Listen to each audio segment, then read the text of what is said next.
Sahabat, banyak jalan menuju kebahagiaan, tapi semua jalan itu mustahil tanpa kehadiran pikiran yang damai.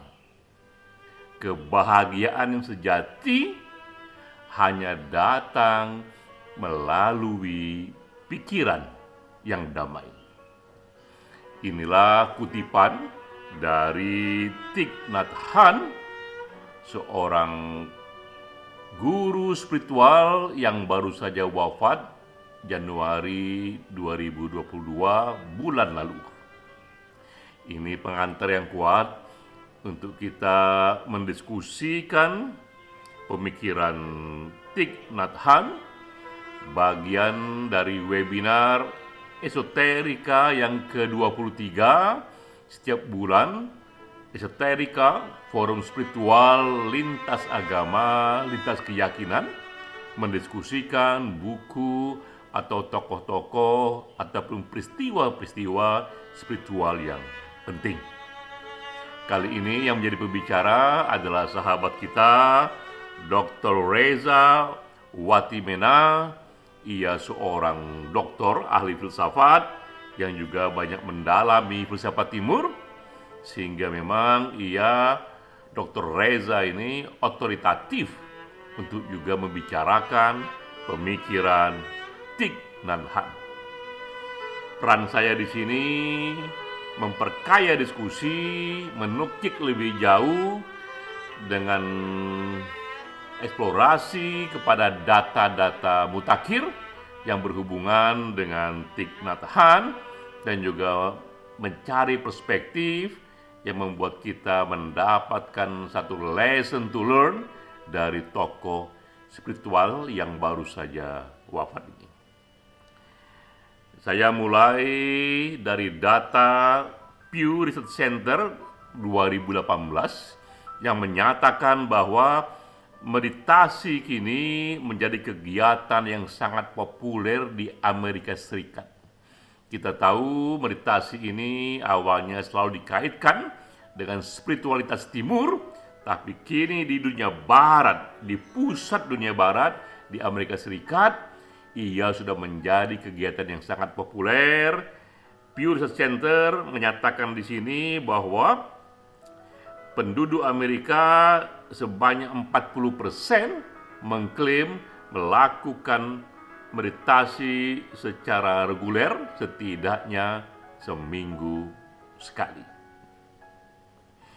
Nah, ini data kedua, bahwa meditasi dilakukan tidak hanya oleh penganut agama Buddha atau Hindu, tapi oleh aneka agama, juga oleh penganut Kristen, penganut Mormon, Muslim, dan juga mereka yang tak lagi berafiliasi kepada agama. Pew Research Center yang sama menyatakan di sini bahwa dari survei mereka, yang Evangelical Protestan sebanyak 49% dari penganut itu yang melakukan meditasi, dari Katolik itu sekitar 40%, dan lain sebagainya. Jadi kita melihat bahkan mereka yang menjadi penganut saleh dari agama-agama lain juga mulai mempraktikkan satu meditasi. Nah, ini perkembangan lain. Meditasi pun bahkan sudah diriset oleh ilmu pengetahuan dan terbukti efektif untuk mengurangi stres dan meningkatkan quality of life. Sudah muncul berbagai tema-tema mengenai the science of mindfulness. Banyak sekali data-data yang bisa ditampilkan di sini, tapi karena ruang terbatas, saya hanya menyinggung beberapa saja dari itu. Dan mengapa ini menjadi heboh? Karena memang di Amerika di tahun 2015 setidaknya ini yang tercatat 16,1 juta penduduk diberitakan mengalami depresi kelas berat di tahun itu dan tahun sebelumnya, sehingga dengan sendirinya mereka mencari satu cara, tidak hanya obat eksternal, tapi juga satu bentuk terapi yang dikerjakan secara lebih natural dari dalam, dan ketemulah itu salah satunya adalah meditasi atau tepatnya lagi mindfulness meditation. Nah, ini fenomena lain. Bahkan mindfulness sudah menjelma menjadi industri dengan aset sekitar 15 triliun rupiah dan sudah muncul di Amerika Serikat sekitar 2.450 meditation center. Dan data ini menunjukkan kepada kita bahwa ternyata memang di dunia barat sana mereka kembali menggali satu dunia spiritualitas yang lebih fokusnya lagi kepada mindfulness meditation. Nah, disinilah pentingnya Thich Nhat Hanh. Ini saya kutip berita dari Times Magazine. Bahkan Times mengatakan Thich Nhat Hanh ini adalah the monk who taught the world mindfulness. Jadi Thich Nhat Hanh inilah guru spiritual yang memperkenalkan, mempopulerkan, dan mengajarkan prinsip-prinsip dasar dari mindfulness kepada dunia, khususnya kepada dunia barat. Begitu penting posisi Thich Nhat Hanh bagi meluasnya satu tradisi meditasi yang tadi sudah diriset oleh Pew Research Center. Ini juga komentar dari Oprah Winfrey yang mengatakan bahwa Thich Nhat Hanh adalah one of the most influential spiritual leader of our time. Jadi memang Thich Nhat Hanh ini adalah guru spiritual yang sangat berpengaruh, yang penting. Di samping kita kenal ada Krishnamurti, ada Osho, ada juga sekarang ini Thich Nhat Hanh yang baru saja wafat. Ya. Krishnamurti dan Osho sudah wafat jauh hari sebelumnya. Lalu sebenarnya apa itu mindfulness? Apa itu meditasi mindfulness? Apa itu sikap hidup mindfulness yang diajarkan oleh Thich Nhat Hanh? Kalau kita buka di Google, begitu banyak definisi mengenai mindfulness. Ini saya sarikan saja dari berbagai buku dan ceramah Thich Nhat Hanh. Ia mengartikan mindfulness itu sebagai satu sikap yang melakukan tindakan momen ke momen dengan penuh kesadaran plus compassion. Ketika kau berpikir, berpikirlah mindfully. Ketika kau bekerja, bekerjalah secara mindfully. Ketika kau meditasi, meditasilah secara mindfully. Ketika kau makan, makanlah secara mindfully. Jadi meditasi dalam pandangan Thich Nhat Hanh itu bukan hanya kegiatan 1 jam atau 2 jam duduk di pojok ruangan sana secara hening, tapi meditasi adalah sebuah sikap yang bisa membuat seluruh waktu dan kegiatan adalah meditasi. Dan meditasi tidak hanya mengembangkan aneka kegiatan yang kita kerjakan momen per momen dengan kesadaran penuh, tapi juga ditambahkan di sana satu compassion, satu sikap penuh cinta, satu sikap penuh kasih.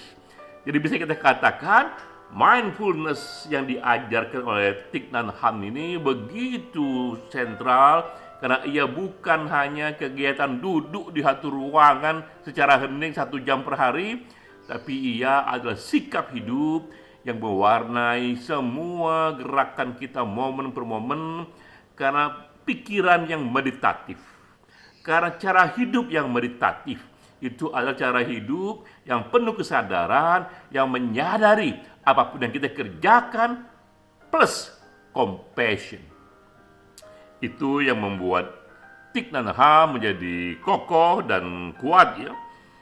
Tapi di samping itu, Thich Nhat Hanh juga mengajarkan satu spiritualitas yang terlibat dengan isu-isu sosial dengan jalan tanpa kekerasan. Tokoh ini, Thich Nhat Hanh ini dikenal mempopulerkan satu pandangan, satu sikap yang disebut engage Buddhism. Buddhisme yang terlibat, tapi bisa lebih universal lagi dikatakan satu bentuk spiritualitas yang terlibat, yang tidak hanya sibuk dengan ritual agama, tapi juga mencoba masuk ke dalam isu-isu sosial, mencoba menjadi cahaya bagi lingkungannya, terlibat kepada masalah-masalah sosial, tapi semuanya dikerjakan dengan jalan tanpa kekerasan. Semuanya dikerjakan dengan compassion. Lakukanlah semuanya tanpa rasa marah, tanpa rasa curiga, tanpa rasa dendam. Semua dilakukan dengan compassion dan kesadaran penuh. Satu pandangan agama yang terlibat itu, atau spiritualisme terlibat itu lahir dari pengalaman real Thich Nhat Hanh. Karena waktu itu ia orang Vietnam, ia berada di Vietnam dan intens mengalami perang Vietnam dari tahun 55 sampai 1975, dan ia merenungkan apakah yang harus dikerjakan seorang Hmong dalam perang ini. Ia menolak mengangkat senjata membela siapapun, ia menolak membunuh membela apapun. Dia hanya mengatakan kita harus terlibat membantu siapapun dengan hati yang penuh compassion. Ini kutipan yang terkenal dari Thich Nhat Hanh. Ia katakan, jika terdengar bom meledak, maka para pendeta harus keluar biara, menjadi pelayan sosial, membantu korban, sekaligus mengkampanyekan jalan non-kekerasan. Ia katakan bahwa ketidakadilan itu tentu saja harus dilawan, tapi lawanlah bukan dengan dendam, tapi dengan hati yang penuh cinta, dan menolak menggunakan kekerasan. Karena kekerasan akan melahirkan kekerasan lainnya. Ini yang penting dari Thich Nhat Hanh. Di samping ia mengembangkan mindfulness sebagai sikap hidup, ia juga mengembangkan pentingnya satu spiritualitas, jalan kedamaian secara universal yang lintas agama, etnik, dan negara. Padanya ditanya, guru, saya seorang Kristen, apakah jika saya seorang Kristen melakukan meditasi atau melakukan prinsip-prinsip Buddhism, apakah saya menjadi keluar dari penganut seorang Kristen? Kata Thich Nhat Hanh, oh tidak. Dengan meditasi bahkan kau akan menjadi Kristen yang lebih baik. Dengan meditasi kau akan menjadi Muslim yang lebih baik. Dengan meditasi kau akan menjadi Hindu yang lebih baik. Karena pada dasarnya ada satu kebajikan universal, ada satu jalan damai universal yang bisa dilakukan oleh agama apapun, bahkan juga oleh mereka yang tak lagi berafiliasi pada agama apapun. Nah, di sini pula pentingnya Thich Nhat Hanh, karena ia ikut mengembangkan satu spiritualitas jalan damai yang lintas agama dan lintas keyakinan. Ini lebih penting lagi, mengapa pikiran damai itu sentral? Karena begitu banyak penyakit dan konflik yang berawal dari pikiran yang kalut dan pikiran yang pro kekerasan. Karena itulah segala hal harus dimulai dari pikiran yang damai. Dan kita kembali kepada kutipan di awal tadi, bahwa kebahagiaan sejati mustahil ditempuh tanpa pikiran yang damai. Kita bersedih, berduka dengan kepergian satu guru spiritual, Thich Nhat Hanh, tapi kita tahu bahwa ajaran-ajarannya, pandangan hidupnya akan hidup 1000 tahun lagi. Mengikuti Haridin Anwar, saya ingin hidup 1000 tahun lagi, dan begitulah pikiran-pikiran yang cemerlang, yang mendalam, yang menyentuh hati manusia, itu pun akan hidup 1000 tahun lagi. Memang Thich Nhat Hanh telah pergi, tapi ia terus hidup dalam pikiran banyak penganutnya, dalam pikiran para pencari jalan damai. Salam.